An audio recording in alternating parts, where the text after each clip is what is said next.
శుభోదయం. నారమంచినోట ఓ మంచి మాట. ఈ శీర్షికన ఈ రోజున మంగళసూత్రం విలువ మీకు తెలుసా? ఇదండి సబ్జెక్ట్. తాళిబొట్టు విలువ మీకు తెలుసా? దీని గురించి క్లుప్తీకరించుకుందాం. చాలామంది ఏముంది, ఒక పసుపు కొమ్ము, ఒక పసుపు తాడు మెళ్ళో వేసేసి 3 ముళ్ళు అనేసేసి ఈజియెస్ట్గా తీసుకుంటారు.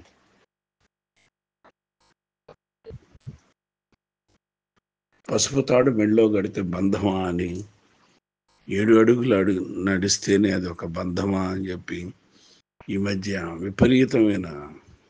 విపరీతార్థాలు ఎక్కువైపోయినాయి పెళ్ళిళ్ళలో. నిజంగా ఆలోచిస్తే మన దౌర్భాగ్యం ఏంటో కానీ ఈ రోజున మంగళసూత్రాలు ఉండట్లేదండి మెళ్ళల్లో.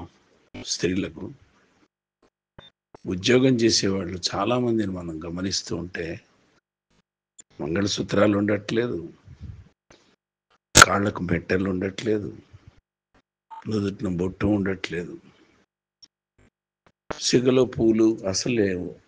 అంతా ఫ్యాషన్ అయిపోయింది మొత్తం. కంప్లీట్గా హెయిర్ అంతా ఓపెన్గా పెట్టేసేసుకోవటం, బొట్టు లేకుండా చూస్తున్నాం ఐటీ రంగంలో ముఖ్యంగా. తర్వాత ఎక్కడ చూసినా సరే కొంతమంది మంగళసూత్రం కనబడితే ఏదో ఒక తమ గ్లామర్కి హాని కలిగినట్టుగా, తమనందరూ పెళ్ళైపోయింది ఇక ఆంటీ ఆంటీ అని అందరూ పిలుస్తారన్నట్టుగా ఈ భావన ఎక్కువైపోయి కొంతమంది మంగళసూత్రాలు పైకి కనపడకుండా లోపల దోచేసేస్తారు. ఇక కొంతమంది మంగళసూత్రాలని ఎలా ఉపయోగించుకుంటున్నారో మీకు తెలుసు. మంగళసూత్రం చివరిన ఉన్నటువంటి ఆ తాళిబొట్టు, వాటిల్ని పళ్ళలో ఏదైనా ఇరుక్కుంటే వాటిలతోనే తీసేస్తున్నారండి. ఒక్కబొడి పలుకు పళ్ళలో ఇరుక్కున్నా, లేకపోతే ఏదైనా నాన్ వెజ్ తిన్నప్పుడు పళ్ళలో ఇరుక్కున్నా ఈ మంగళసూత్రం దాంతో తీసేస్తున్నారు. ఇక చాలామంది వరకు 100కి 80% మీకు తెలిసిందే, నైట్ బొట్టు తీసేసేసి అలా పడేస్తారు మంచం పక్కనో లేకపోతే ఇంకెక్కడో. మళ్ళీ పొద్దున్న ఎప్పుడో 10ంటికి 11ంటికి మళ్ళీ ఒక వరమాల ధరించినట్టుగా ధరిస్తున్నారు మంగళసూత్రాన్ని. తాళి ఎగతాళి అయిపోయింది, తాళిబొట్టు విలువ దిగజారిపోయింది. అసలు మాంగళ్య ధారణ అంటే ఏంటి, మాంగళ్యానికి ఉన్నటువంటి విలువ ఏంటో చూద్దాం. మాంగళ్యానికి మరో ముడి అని చెప్పి ఇట్లా విపరీతార్థాలతో సినిమాలు వచ్చేస్తున్నాయి. సరే, 1కి 5-6 పెళ్ళిళ్ళు చేసుకుంటున్న వాళ్ళు సర్వసాధారణం అయిపోయింది అనుకోండి, అది వేరే విషయం. ఈ అసలు విషయంలోకి వచ్చేటప్పటికి కొంచెం బాధాకరంగా ఉంది. ఎందుకని ఇలా జరుగుతుందో అన్నది తెలియట్లే. విధి వైపరీత్యం. పూర్వకాలంలో, అంటే నేను అన్నానని కాదు, మనం చాదస్తం కూడా కాదు ఇది. ఇదివరకు అంటే అది ఛాందసం అనుకోండి, చాదస్తం అనుకోండి, ఏదైనా వీడియోస్ని నుదిటిన బొట్టు లేకుండా, తర్వాత సెగలో పూలు లేకుండా మామూలుగా తిరుగుతుండే వాళ్ళని చూసి షీజ్ విడో అని అలా అనిపిస్తుంది. బొట్టుండి అన్నీ ఉన్నవాళ్ళని ఒక సంసారపక్షమైన స్త్రీ, గృహస్థు అని, హౌస్ వైఫ్ అని తెలిసేది పూర్వం. ఆ తర్వాత అది మారిపోయినాయి, దాని అర్థాలు మారిపోయినాయి. ఇప్పుడు వీడియోస్ కూడా చక్కగా బొట్టు పెట్టుకుంటున్నారు, గాజులు వేసుకుంటున్నారు, పూలు కూడా పెట్టేసుకుంటున్నారు. అవన్నీ సహజసిద్ధంగా పుట్టుకతో మనతో వచ్చాయి కాబట్టి మనతోనే ఉంటాయని వారి వాదన. ఓకే, దేనికి ఇచ్చే విలువ దానికి ఇవ్వాలి. పెళ్ళి అనేటువంటిది ఇద్దరు మనుషుల్ని కలిసి ఒక మనిషి జీవితంలో మంచి మలుపు తిరిగేటువంటి మనిషి జీవితం అనురక్తం అయ్యేందుకు, చాలా ఆనందం కలిగేందుకు, మనిషి జీవితంలో బాధ్యతలు తెలుసుకునేందుకు, మనిషి జీవితంలో అనురాగం పంచేందుకు, వంశాభివృద్ధి కోసం పెళ్ళి అనేది ఫిక్స్ అయింది. ఈ రోజుల్లో మనం పెళ్ళికి వెళ్తుంటే జీలకర్ర బెల్లం తల మీద పెట్టి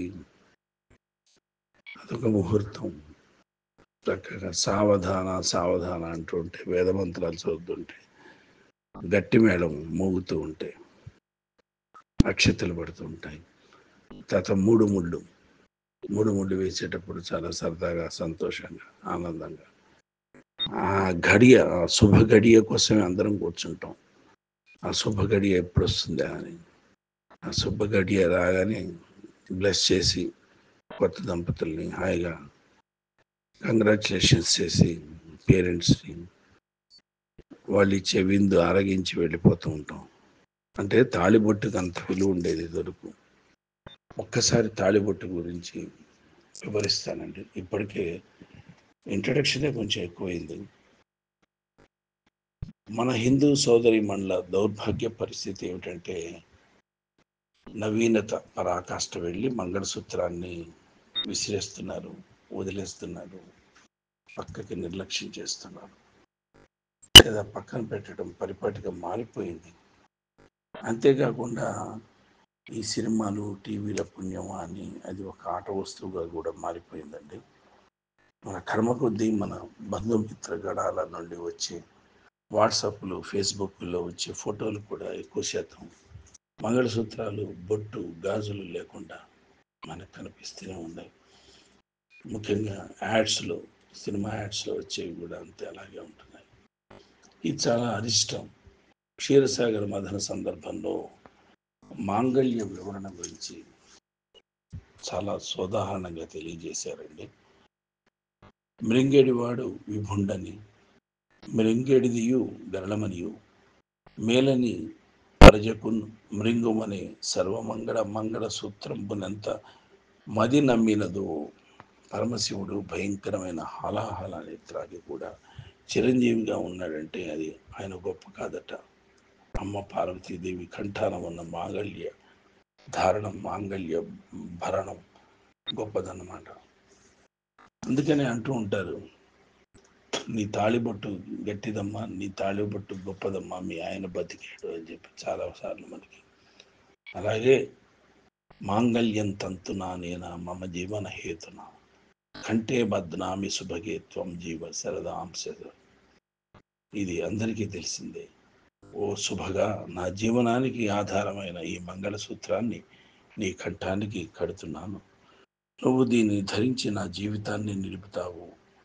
అలాంటి నువ్వు నూరేళ్లు జీవించు, అంటే పుణ్యస్త్రీగా, ముత్తైదువుగా, సకల సౌభాగ్యాలతో జీవించు అని స్పష్టంగా తెలియజేస్తుందండి ఈ మాంగళ్యం తంతున అనే మనం దాంతో. పూర్వం భారతదేశంలో మాతృస్వామిక వ్యవస్థ విరాజిల్లినప్పుడు అప్పట్లో విశృంఖలంగా ఎలాంటి ఆచారాలు, కట్టుబాట్లు ఉండేవి కాదండి. బలవంతుడిదే రాజ్యం అన్న రోజులు అవి. ముఖ్యంగా భారతావనిలో పిండారీలు, దగ్గులు వంటి కిరాత జాతుల వారు వలస వచ్చేవారు, అమాంతం దాడులు చేసేవారు. ముఖ్యంగా ఒక తెగకు చెందిన స్త్రీలను మరో తెగకు చెందిన పురుషులు ఎత్తుకొని వెళ్ళిపోయేవారు అన్నమాట. ఆ టైంలో మహిళ మెడలో మంగళసూత్రం కనిపిస్తే చాలు, ఏ హాని చేయకుండా విడిచిపెట్టేవారు. అమ్మో, పరాయి వ్యక్తి భార్య అనే ఆలోచనతో కిరాతకులు కూడా ఈ మంగళసూత్రాన్ని గౌరవించారు, ఆదరించారు, ప్రేమించారు, అభిమానించారు.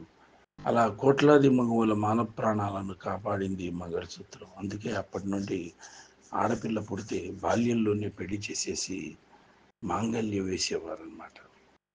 ఆదిశంకరాచార్యులు వారు రాసిన సౌందర్య లహరిలో కూడా మంగళసూత్రానికి విశేషమైన విశిష్టత ఆయన చూపించారు.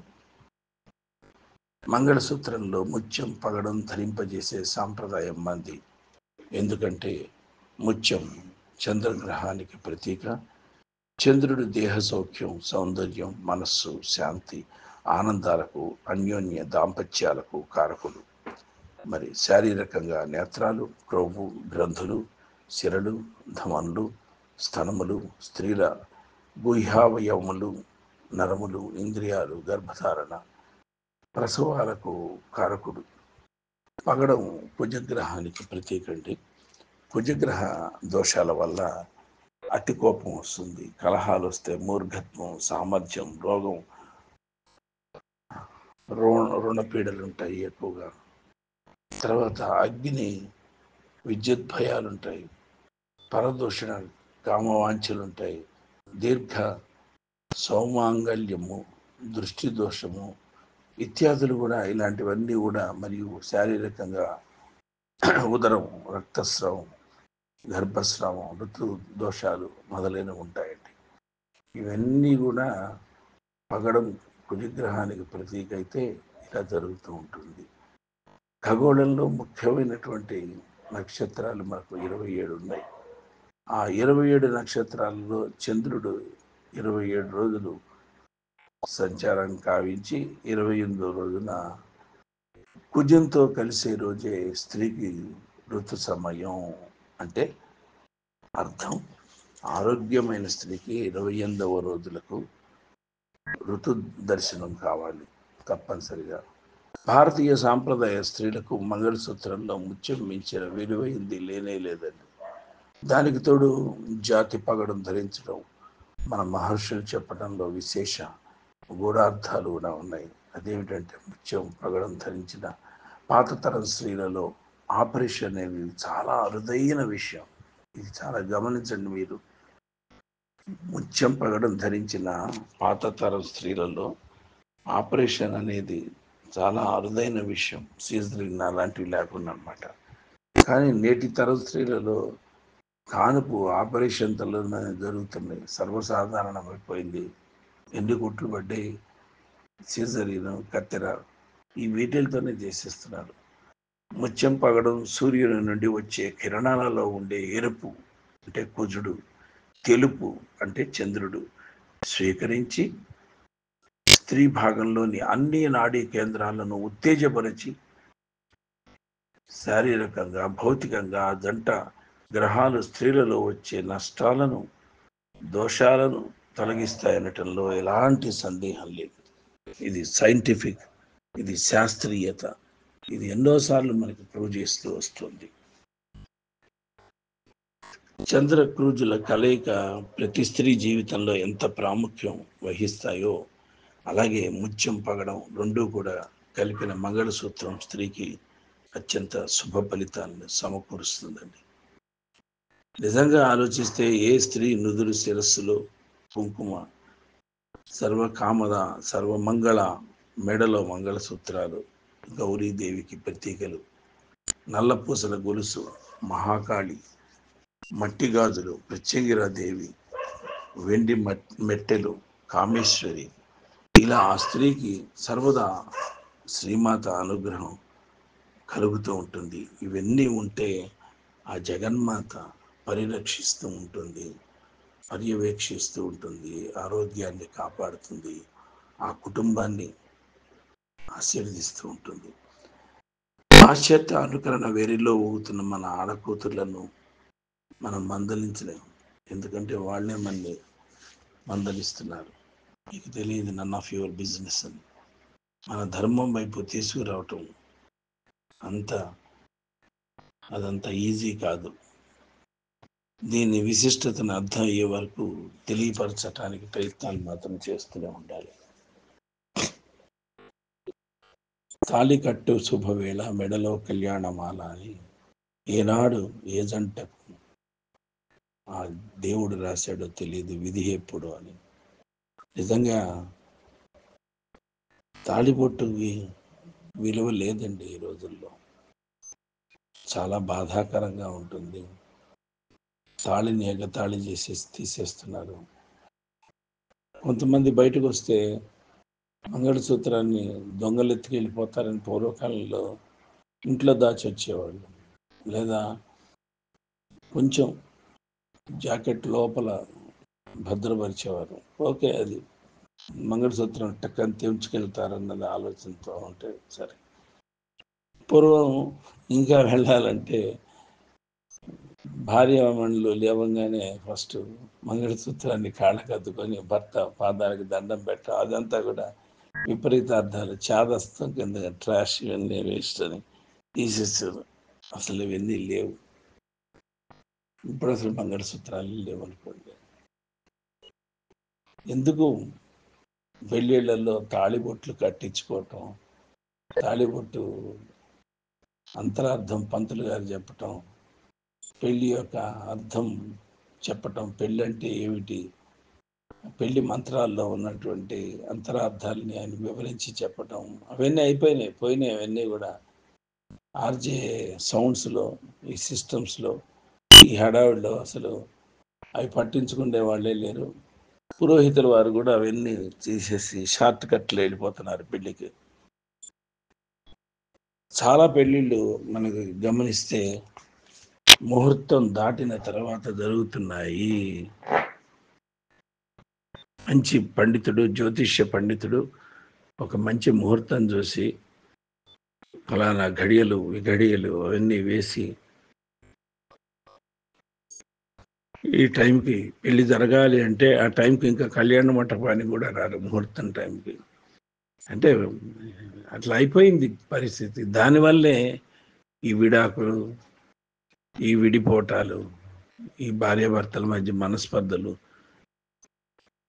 జ్యోతిష్య పండితుడు, వేదశాస్త్ర పండితుడు ఒక మంచి ముహూర్తం చూసి పెడితే ఆ ముహూర్తం సమయానికి జీలకర్ర బెల్లం పెట్టడం, మెడలో తాళి కట్టడం లాంటివి జరిగితే ఆ జంట అపురూపంగా చిరకాలం కలకాలం అన్యోన్యంగా ఉంటుంది. ముహూర్తం దాటిపోయిన తర్వాత నువ్వు చేసుకున్నా కూడా ఇది బొమ్మల పెళ్లి లాగానే తయారైపోయింది. వాల్యూ లేకుండా పోయిందండి ఈ రోజుల్లో తాలిబొట్టు. ఇక ఏ పరిస్థితులు ఎలా మారుతాయో ఏంటో తెలియదు, కానీ మంగళసూత్రానికి ఎంత పవర్ఫుల్ ఉందో మనకి మన గ్రంథాలు తెలియజేస్తున్నాయి, మనం చెప్పుకున్నట్టుగా ఇందాక. కాబట్టి మళ్ళీ పూర్వ వైభవాన్ని మంగళసూత్రానికి, తాళిబొట్టుకు తీసుకొద్దాం. స్త్రీమూర్తులు తాళిబొట్టును గౌరవించితే, మంగళసూత్రాన్ని గౌరవిస్తే, అతి పవిత్రంగా చూస్తే భారతీయత, ఔన్నత్యం, భారతీయ విశిష్టత, భారతీయ వివాహ వ్యవస్థ 10 కాలాల పాటు పదిలంగా ఉంటుంది. స్వస్తి భవదీయుడు నారుమంచి.